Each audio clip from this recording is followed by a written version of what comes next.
Big boss రెండో వారం weekend episodes పూర్తయ్యాయి. సండే ఫండే అని అందరికీ తెలిసిందే. ఎలిమినేషన్ కంటే ముందు కంటెస్టెంట్లతో ఆటలు ఆడిస్తుంటాడు నాగ్. ఈసారి టాస్క్ల కంటే ముందుగా క్లాన్స్ ను విభజించాడు. బిగ్ బాస్ ఇంట్లో మూడో వారంలో ఇక 2 క్లాన్స్ ఉంటాయి. వాటికి శక్తి, కాంతారా అని పేర్లు కూడా పెట్టారు. నిఖిల్ శక్తి క్లాన్ లోకి విష్ణుప్రియ, పృథ్వీ, సోనియా, శేఖర్ భాషా, సీత, నైనికలు వచ్చారు. మిగిలిన వారంతా అభయ్ కాంతారాలోకి వెళ్లారు. సండే ఫండే కాబట్టి కంటెస్టెంట్లతో ఆటలు ఆడించేందుకు నాగ్ రెడీ అయ్యాడు. అంతకంటే ముందుగా విష్ణుప్రియ సేవ్ అయినట్టుగా చెప్పేశాడు. ఇక సోనియా, విష్ణుప్రియలు హక్ చేసుకోవడంపై నాగార్జున స్పెషల్ గా కామెంట్ చేశాడు. ఎలిమినేషన్ ని వారి చేతుల్లోనే పెట్టిన హోస్ట్ చిత్రం విచిత్రం అనే టాస్క్ పెట్టాడు. ఇందులో 2 చిత్రాలను చూపిస్తాడు. ఆ 2 చిత్రాలను కలిపితే ఒక పదం వస్తుంది. ఆ పదం ఏంటో చెప్పాల్సి ఉంటుందని, తప్పుగా చెప్తే -పాయింట్ ఉంటుందని అన్నాడు. ఈ టాస్క్ లో విష్ణుప్రియ వల్ల నిఖిల్ క్లాన్ కు మైనస్ మార్కులు పడ్డాయి. సీత వెనకాల నుంచి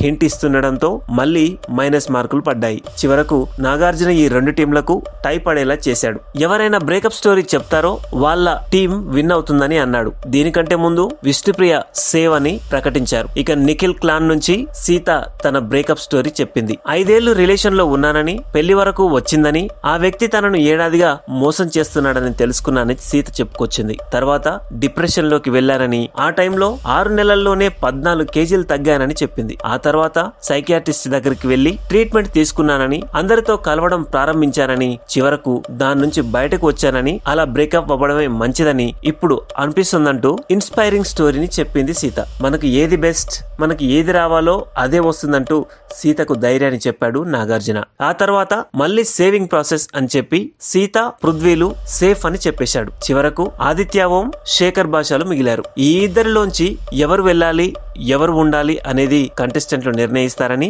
కాసేపు ఆట ఆడించాడు నాగార్జున. చివరకు మిగిలిన 2 కంటెస్టెంట్లలో శేఖర్ భాషకి సీత మాత్రమే ఓటు వేస్తుంది. మిగిలిన వారంతా కూడా ఆదిత్యకు ఓటు వేశారు. శేఖర్ భాష తన బిడ్డ కోసం ఆలోచిస్తున్నాడని, గేమ్ మీద ఫోకస్ పెట్టడం లేదనే కారణాన్నే ఎక్కువ మంది చెప్పారు. ఆదిత్యకు బిగ్ బాస్ ఇంట్లో ఉండాలి, ఆట ఆడాలి, గెలవాలి అనే కసి ఉందని, అందుకే ఓటు వేస్తున్నామని కంటెస్టెంట్ చెప్పుకొచ్చారు. బిగ్ బాస్ హౌస్ లో ఇక చివరకు స్టేజ్ మీదకు శేఖర్ భాష ఎలిమినేట్ అయి వచ్చేశాడు. శేఖర్ భాష బయటకు వెళ్తుంటే సీత వెక్కి వెక్కి ఏడ్చేసింది. చివరకు స్టేజ్ మీదకు వచ్చిన శేఖర్ భాషతో నాగ్ ఒక ఆట ఆడించాడు. ఇంట్లో ఉన్న కంటెస్టెంట్లలో రియల్ ఎవరు, ఫేక్ ఎవరని 3 కంటెస్టెంట్ల గురించి చెప్పమన్నాడు. సీత నా చెల్లి లాంటిది, చాలా స్ట్రైట్ ఫార్వర్డ్, గుండెల్లోంచి మాట్లాడుతుంది. విష్ణుప్రియ ఇన్నోసెన్స్ కి పర్యాయ పదంలో ఉంటుంది, చాలా అమాయకురాలు. విష్ణుప్రియ గురించి బయట ఏదేదో చెప్పారు, కానీ ఇంత అమాయకురాలా అని అనుకున్నానని అన్నాడు. ప్రేరణ చాలా మంచి వ్యక్తి, కొన్ని నచ్చవు కానీ చాలా మంచిది, జెన్యూన్ వ్యక్తి అని చెప్పుకొచ్చాడు. ఇక ఫేక్ కేటగిరీలో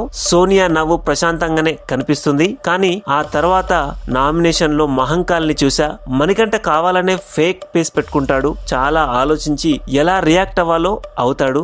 ఆదిత్య నామినేషన్ చేసినందుకు సూటిపోటి మాటలు మాట్లాడాడు అని చెప్పుకొచ్చాడు శేఖర్ భాష.